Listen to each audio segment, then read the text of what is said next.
Semua orang percaya, baik yang hadir di gedung ini dan juga yang sedang mengikuti ibadah, yang mendengar lewat doa, yang ada di rumah. Shalom. Kita dari pembacaan Injil Yohanes pasal 4 ayat 21 hingga 26, kita diajak untuk merenungkan satu tema kecil, yaitu menyembah Allah dalam roh dan kebenaran. Kita sedang berbicara dan berada di masa-masa pencurahan Roh Kudus. Kalau pada kemarin kita menerima berita tentang hidup dalam roh pada Roma pasal 8. Dan pada pagi hari ini kita melihat bagaimana seorang guru yang luar biasa, seorang pengajar yang hebat. Dia mengajar dan membawa suasana yang baru, menyampaikan berita yang tidak pernah berlalu dari hidup saya dan saudara-saudari. Dialah Yesus. Tentunya persekutuan dari percakapan dengan perempuan Samaria yang hanya bermula dari sebuah sumur yang mana guru besar meminta minum, dan ternyata percakapan ini membawa kepada suatu pengajaran firman yang dalam dan besar.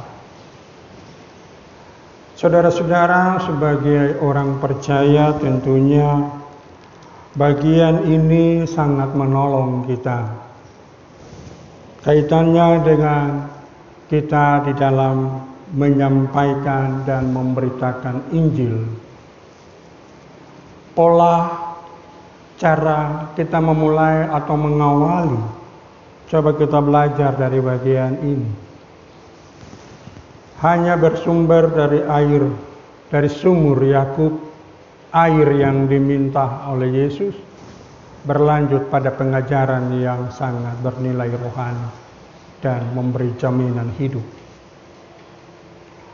Dan hal yang tentunya untuk menjadi pikiran-pikiran kita dalam pembacaan kita yang diantar oleh tema menyembah Allah dalam roh dan kebenaran di ayat 21 dan 24, itu sangat jelas apa yang dikatakan Yesus.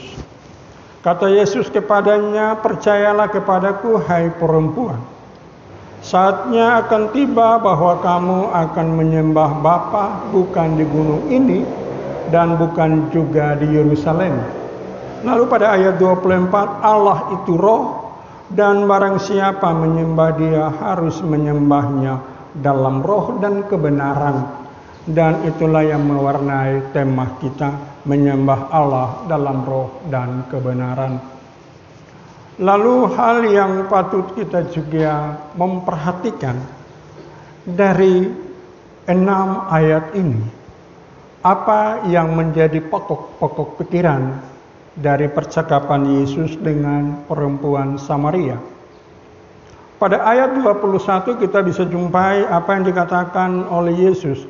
"Percayalah kepadaku, hai perempuan, dan bahwa kamu akan menyembah Bapa bukan di gunung ini dan bukan juga di Yerusalem." Ini pikiran yang pertama untuk meyakinkan perempuan Samaria ini. Diawali dengan Tuhan Yesus katakan, "Percayalah kepadaku." Dengan hal-hal yang telah disampaikan atau diberitahukan atau yang diajarkan oleh Yesus. Ini harus menjadi bagian yang menolong, menguatkan perempuan Samaria ini. Sehingga Yesus katakan, "Percayalah kepadaku, hai perempuan." Dari pembacaan di ayat 21 dikatakan juga bahwa kamu akan menyembah Bapa bukan di gunung ini dan bukan juga di Yerusalem. Nah, inilah yang menjadi bagian bagi kita. Saya sangat bersyukur dengan membaca ini, ternyata di mana saja kita bisa beribadah. Kita tidak harus selama ini harus ada ruang tertentu, ada gedung atau ada tempat tertentu kita harus beribadah. Kita bisa beribadah di mana saja. Karena ini perkataan Yesus bahwa kamu akan menyembah Bapa bukan di gunung ini dan bukan juga di Yerusalem. Artinya bukan di tempat yang bukan hanya dikhususkan, tapi kita bisa di mana saja. Terutama hati kita. Terutama saya dan saudara-saudari punya hati. Kehidupan ini menjadi bait Allah di mana roh Allah diam. Jadi di mana saja, mungkin mama-mama lagi masak, lagi sibuk-sibuk, lagi apa-apa, hati ini yang bisa terangkat, naikkan doa, naikkan nyanyian kepada Tuhan. Bapak-bapak kita dalam pekerjaan, dalam berkendaraan, atau juga ibu-ibu dalam berkendaraan, hati ini bisa naikkan. Kan ini yang Tuhan bilang. Bukan di gunung ini dan bukan di Yerusalem. Artinya tidak semua harus di tempat-tempat yang sudah ditentukan atau dikhususkan. Dan tentunya Bapak Ibu Saudara-saudari ada satu bagian dari Maliaki pasal 1 ayat 11. Dikatakan begini. Sebab dari terbitnya sampai pada terbenamnya matahari, namaku besar di antara bangsa-bangsa. Dan setiap tempat dibakar dan dipersembahkan korban bagi namaku dan juga korban sajian yang tahir, sebab namaku besar di antara bangsa-bangsa, firman Tuhan semesta alam. Sebab dari terbitnya sampai pada terbenamnya matahari, namaku besar di antara bangsa-bangsa. Sehingga Bapak Ibu Saudara-saudari, dari perkataan Tuhan Yesus ini menunjukkan dan menunjukkan bahwa di mana saja kita bisa menyembah Dia, di mana saja kita bisa memuji Dia, di mana saja kita bisa berdoa bagi Dia, memohon segala sesuatu kepada Dia, dimanapun kita berada. Namun yang terpenting dari bagian yang pertama ini, Bapak Ibu Saudara-saudari, kata kunci dari bagian ini adalah bagaimana kita menyembah Allah dalam roh dan kebenaran. Kita kembali pokok pertama, kita melihat bagaimana menyembah Allah dalam roh dan kebenaran. Jangan saudara punya pikiran, konsentrasi lagi kepada pekerjaan lain, kepada hal yang lain. Saudara beribadah, tapi saudara punya tubuh ada di sini, tapi saudara punya pikiran ada di tempat lain. Ini tidak benar. Kosong, hampa. Saudara dan saya akan beribadah, tapi kita pulang kosong.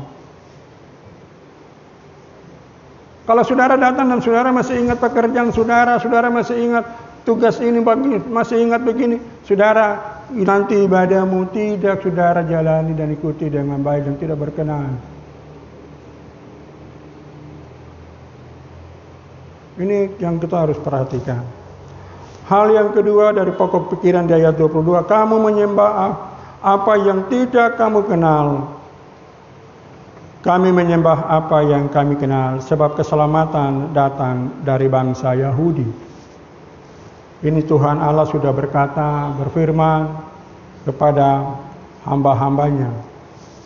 Dalam Kejadian 17 ayat 7 dikatakan begini. Aku akan mengadakan perjanjian antara aku dan engkau serta keturunanmu, turun-temurun, menjadi perjanjian yang kekal, supaya aku menjadi Allahmu dan Allah keturunanmu. Kenapa Yesus bilang keselamatan dari bangsa Yahudi? Ini karena janji. Ini sudah disampaikan kepada leluhur-leluhur Israel, kepada Abraham, sampai dengan digenapi ketika Yesus berbicara pada perempuan Samaria ini. Artinya Yesus menjawab pertanyaan yang ada di dalam hati perempuan ini. Kenapa orang Yahudi yang harus ini? Inilah jawaban. Karena itu sudah perjanjian. Kalau saya dan saudara-saudari berjanji kan pasti kita lupa, kita mengingkari, kita lalai, kita tidak lakukan dengan baik. Tapi kalau Allah dari kekal sampai kekal dia tetap pada janjinya. Jadi dia katakan pada Abraham, ini yang saya katakan sampai turun-temurun, saya akan menjadi Allah keturunanmu. Berarti Allah yang menyelamatkan. Bapak Ibu Saudara-saudari, ini pikiran yang kedua. Sebab keselamatan datang dari bangsa Yahudi. Sehingga itu tidak bisa dipersoalkan. Bilang kenapa Yesus itu orang Yahudi? Yang kita mau lihat itu janji keselamatan. Pada Yesaya 49 ayat 7, Yesaya banyak berbicara kepada Tuhan. Tuhan, saya sudah melayani, mana upah saya? Di ayat 5 dan 6. Tapi Tuhan bilang, terlalu sedikit bagiku di ayat 7. Engkau mempersatukan suku-suku Israel yang masih terpelihara. Aku akan membuat engkau menjadi terang, supaya keselamatan yang daripadaku sampai ke ujung bumi. Ini Allah yang berbicara. Itu ya dan amin. Yesus hanya katakan, pergilah, jadikanlah semua bangsa murid, dan baptislah mereka di dalam nama Bapa, Anak, dan Roh Kudus. Dan ketahuilah aku menyertai kamu senantiasa sampai kepada akhir zaman. Nah, hal yang kedua ini kita kaitkan dengan tema kita, menyembah Allah dalam roh dan kebenaran. Yang benar itu kita sudah ikuti sekarang. Yesus Kristus anak Allah yang hidup itu datangnya dari bangsa Yahudi. Itu yang benar. Jangan ada yang bilang ada lagi penyembahan-penyembahan yang secara animisme, okultisme. Stop. Bilang ini dari kampung ini cerita yang sebenarnya dulu tetap sembah ini di Punama ini. Sebagai hamba Tuhan, melalui firman Tuhan pada pagi hari ini, saya mau bilang kamu stop sudah. Dengan dengar cerita itu terus percaya itu terjamin masuk surga dia itu. Yang benar ini, yang kita nggak ada dengar. Ini hal yang kedua.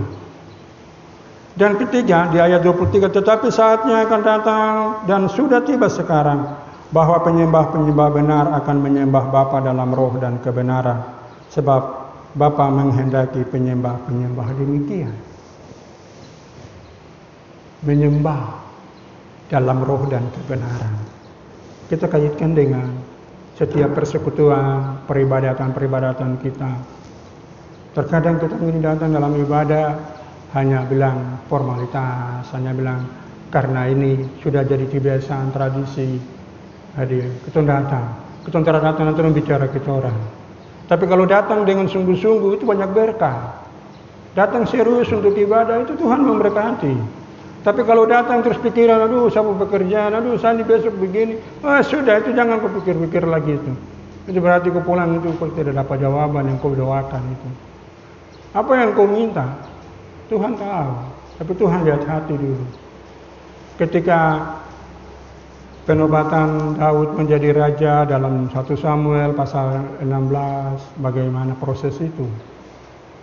Bagaimana Daud dilupakan oleh orang tuanya ketika Samuel datang, dan yang diperhadapkan kepada Samuel ini mereka yang gagah, prajurit toh, Eliab, Syama, Abinadab, ini kakak-kakak yang luar biasa, yang semuanya prajurit yang adalah pasukan Saul. Pasti kalau kita di sini proses-proses pilkada itu kita lihat yang banyak uang baru kita pilih, yang terada uang yang kita pilih. Tapi Tuhan tidak, dilihat hati toh. Dia terada punya uang, gak ada orang biasa-biasa, tapi kalau Tuhan yang pilih dia, siapa mau lawan? Amsal bilang toh, jikalau Tuhan berkenan kepada jalan seseorang, maka musuhnya pasti diperdamaikan. Jadi jangan ada yang halangi kalau Tuhan berkenan pada orang itu. Kau halangi berperkara dengan Tuhan. Tuhan bilang janganlah mengusik orang-orang yang kurati. Nah Bapak Ibu Saudara-saudari, pikiran yang ketiga ini, bagaimana menyembah Allah dalam roh dan kebenaran. Jadi kalau kita datang untuk beribadah, ibadah saja. Saudara, saya orang yang saya kalau pimpin melayani ibadah, saya punya handphone, saya punya arloji atau jam tangan, saya lepas semua. Saya tidak mau menggunakan itu karena itu mengganggu. Dan ketika saya datang dalam ibadah, saya harus menggunakan, saya punya Alkitab, buku nyanyian yang kita gunakan, baik itu Mazmur, nyanyian rohani maupun kidung jemaat. Saya tidak bawa handphone untuk pakai buka di situ. Saya orang yang paling tidak mau diusik dengan barang-barang begini. Karena ketika kita menggunakannya, ketika kita sedang ini, kadang-kadang handphone itu mengganggu. Ketika dia bergetar, ketika dia berdering, atau ketika ada WA masuk, kita langsung, tadinya yang fokus untuk ibadah terganggu dengan barang itu. Jadi kalau mau isi di tas saja.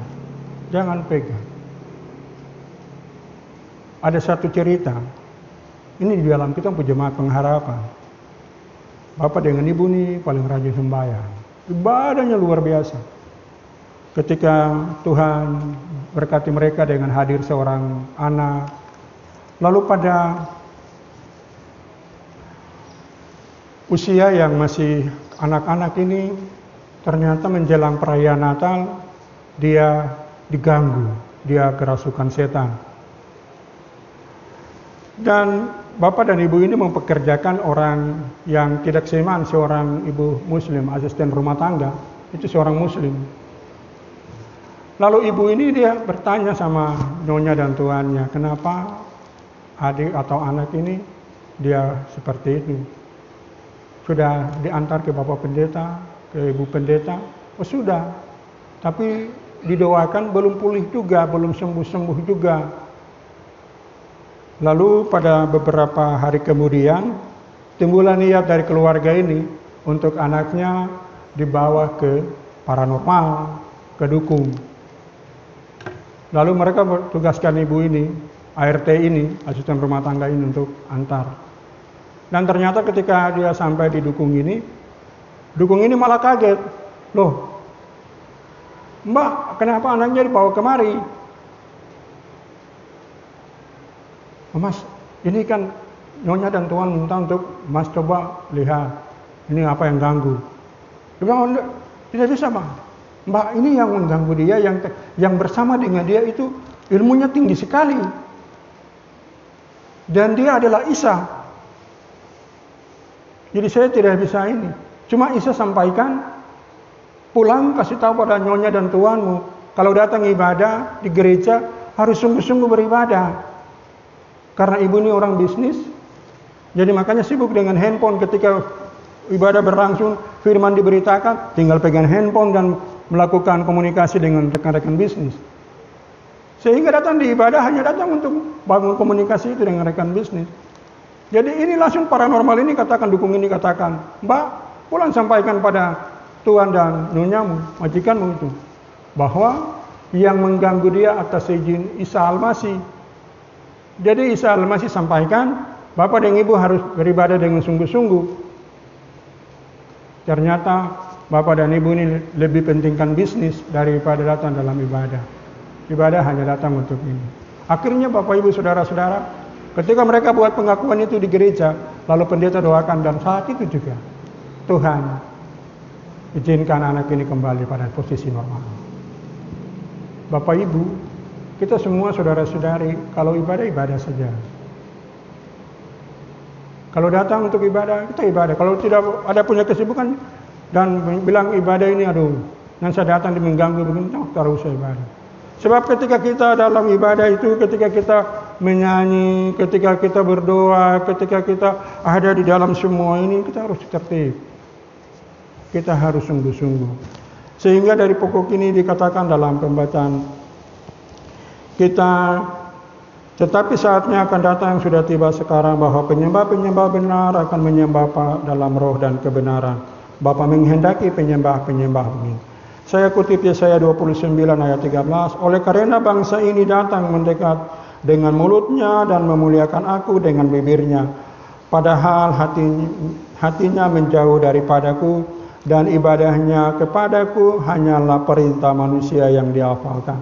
Lalu Matius 6 ayat 6 dikatakan, jika engkau berdoa, masuklah ke dalam kamarmu, tutuplah pintu, dan berdoalah kepada Bapamu yang ada di tempat tersembunyi. Maka Bapamu yang melihat yang tersembunyi akan membalasnya kepadamu. Ayat 6 dari Matius ini, pasal 6 ayat 6 ini sangat jelas. Jadi ketika saya dan saudara-saudari beribadah, kita tetap pada ibadah itu. Supaya apa yang ada kita gumuli, kita berdoa untuk kita usaha kah, kita sedang gumuli untuk kita anak-anak masa depan kah, kita sedang gumuli untuk anak-anak punya kondisi pendidikan, pasti Tuhan jawab. Karena Dia melihat yang tersembunyi, Dia melihat apa yang ada di dalam kita. Ini di bagian ini dikatakan masuk ke dalam kamar. Artinya saya dan saudara-saudari memberi perhatian dengan sungguh-sungguh dalam sebuah ibadah itu. Supaya Tuhan menjawab kita berdoa. Lalu Bapak Ibu Saudara-saudari, hal yang keempat dari pokok kita di dalam Allah itu roh dan barang siapa menyembah Dia harus menyembahnya dalam roh dan kebenaran. Saya coba membaca dari kitab. Pokok pikiran kita itu Allah itu roh dan barang siapa menyembah Dia harus menyembahnya dalam roh dan kebenaran. Di ayat 19 dari 1 Korintus 6 dikatakan begini. Atau tidak tahukah kamu bahwa tubuhmu adalah bait Roh Kudus yang diam di dalam kamu, Roh Kudus yang kamu peroleh dari Allah, dan bahwa kamu bukan milik kamu sendiri. Sekali lagi saya ulangi 1 Korintus 6 ayat 19. Atau tidak tahukah kamu bahwa tubuhmu adalah bait Roh Kudus yang diam di dalam kamu, Roh Kudus yang kamu peroleh dari Allah, dan bahwa kamu bukan milik kamu sendiri. Allah itu roh. Kita baca dalam Kejadian pasal 1 ayat 2, roh Allah melayang-layang. Lalu ketika di Kejadian pasal 2 ayat 7, Dia membentuk kita, menciptakan kita, dan Dia menghembuskan roh. Dia memberikan itu ke dalam hidup kita. Dan roh ini yang Allah selalu minta, yang selalu Allah kehendaki, Dia harus. Bapak Ibu saya dan saudara-saudari, kita semua yang Tuhan berikan inilah yang akan kita pertanggungjawabkan. Kalau Pengkhotbah 12 ayat 7 dikatakan begini. Debu akan kembali kepada debu, roh akan kembali kepada Allah yang mengaruniakannya. Lalu ketika roh ini kembali, karena Allah yang mengaruniakan, Allah yang memberi, Allah yang menghembuskan. Ketika kembali, kita tidak tahu di sana Allah tempatkan kita di mana. Kembali, semua kembali, tapi posisinya nanti di mana? Bersama dengan Yesus di rumah Bapa di surga kah? Atau ada di tempat penyiksaan yang kekal? Ini jelas bagi saya dan saudara-saudara. Itu sebabnya kita harus menyembah Allah dalam roh dan kebenaran. Betul-betul kita memberi semua perhatian kita. Roh, jiwa, dan tubuh kita harus melayani Allah. Datang dalam ibadah ya ibadah. Saya lebih tekankan kepada ibadah itu. Sebab saya selaku pelayan kadang-kadang di atas mimbar besar, di gereja besar, saya lihat masih ada kotak-katik handphone, masih garuk sini. Saya kadang-kadang juga rasa tidak bagus. Kalau kita mau beribadah, biar beribadah. Pakai pola dan sistem TNI Polri. Ketika upacara, ketika kegiatan yang bersifat namanya kegiatan besar, itu mereka ketika berdiri, apapun yang mengganggu melintas di telinga sini, kekorek di telinga atau di hidung dengan telinga, kan dia tetap diam. Bahkan ketika dia sakit sampai muntah pun di tengah lapangan dia tetap diam. Itu prinsip. Sehingga ketika kita akan masuk di dalam pelayanan-pelayanan, coba kita juga renungkan itu. Saya paling takut kalau pada saat pengakuan iman rasuli masih ada yang garuk-garuk kepala, goyang kiri, goyang kanan. Bagaimana kita mau mengakui Tuhan itu di atas segala-galanya? Allah itu roh. Jadi saya dan saudara-saudari, pengajaran minggu ini dia sangat dalam. Untuk kita harus melihat siapa saya di hadapan Allah. Apa yang Allah berikan dan Allah izinkan ada di dalam diri saya harus lakukan dan saya layani Allah dengan baik. Supaya pada akhirnya yang Allah berikan itu, dia mendapat tempat bersama dengan Yesus di rumah Bapa di surga. Tentunya hal yang terakhir, Bapak Ibu Saudara-saudari, di ayat 25 dan 26 dikatakan oleh perempuan itu, Aku tahu bahwa Mesias akan datang yang disebut juga Kristus. Apabila ia datang, ia akan memberitakan segala sesuatu kepada kami. Dan Yesus berkata kepadanya, atau kata Yesus kepadanya, akulah dia yang sedang berkata-kata dengan engkau. Tuhan Yesus bilang, barang siapa mengaku-ngaku di depan manusia, aku akan mengakui dia di depan Bapakku. Saya dan saudara-saudari dari perkataan ini, saya dan saudara-saudari tentunya harus menjadi surat-surat Kristus. Dari setiap perilaku kita, perkataan, sikap, dan perbuatan kita, ketika kita semua sadar bahwa kita adalah milik Kristus, dan hal-hal yang tidak sesuai dan tidak berkenan dan tidak menurut firman Tuhan, kita jauhkan. Maka dari kehidupan kita ini akan banyak lidah mengaku Yesus, tetapi juga banyak lutut akan bertelur dan mengaku Yesus sebagai Tuhan dan Juru Selamat mereka. Satu hal yang terakhir dari dua ayat ini, saya ambil bagian dari kitab Yohanes pasal 6 ayat 63. Dikatakan roh yang memberi hidup, daging sama sekali tidak berguna. Perkataan-perkataan yang kukatakan kepadamu adalah roh dan hidup. Dan Bapak Ibu Saudara-saudari, dari apa yang terjadi dari percakapan ini, apa yang disampaikan oleh perempuan Samaria ini, aku tahu bahwa Mesias akan datang yang disebut juga Kristus. Apabila ia datang, ia akan memberitakan segala sesuatu kepadaku. Dan pokok terakhir dari dua bagian ini ialah, akulah dia yang sedang berkata-kata dengan engkau. Persekutuan semua orang percaya, ketika Tuhan Yesus bertanya pada murid-muridnya, menurut kamu siapa aku ini? Ada yang jawab, engkau salah seorang nabi yang datang. Ada yang bilang Elia, ada yang bilang Yeremia. Lalu Simon bilang, engkaulah Mesias, anak Allah yang hidup. Apa perkataan Yesus kepadanya? Engkau Simon Petrus, di atas batu karang ini akan kudirikan jemaatku. Allah mau tidak akan menguasaimu. Apa yang kau ikat di dunia ini akan terikat di surga. Apa yang kau lepas di dunia ini akan terlepas di surga. Saudara-saudari, sebagai persekutuan orang percaya, ketika kita menyadari bahwa Yesus adalah Tuhan dan Juru Selamat kita, mari kita dengan sungguh-sungguh mau terus mengerjakan dan melakukan segala firman-Nya, mau mengerjakan dan menyaksikan segala perkataan-Nya pada diri kita sendiri, tetapi juga bagi dunia ini, melalui keluarga, melalui lingkungan, melalui tempat di mana kita bekerja, baik di kantor maupun di mana saja. Nyatakanlah itu, sebab Allah menghendaki penyembah-penyembah Allah dalam roh dan kebenaran.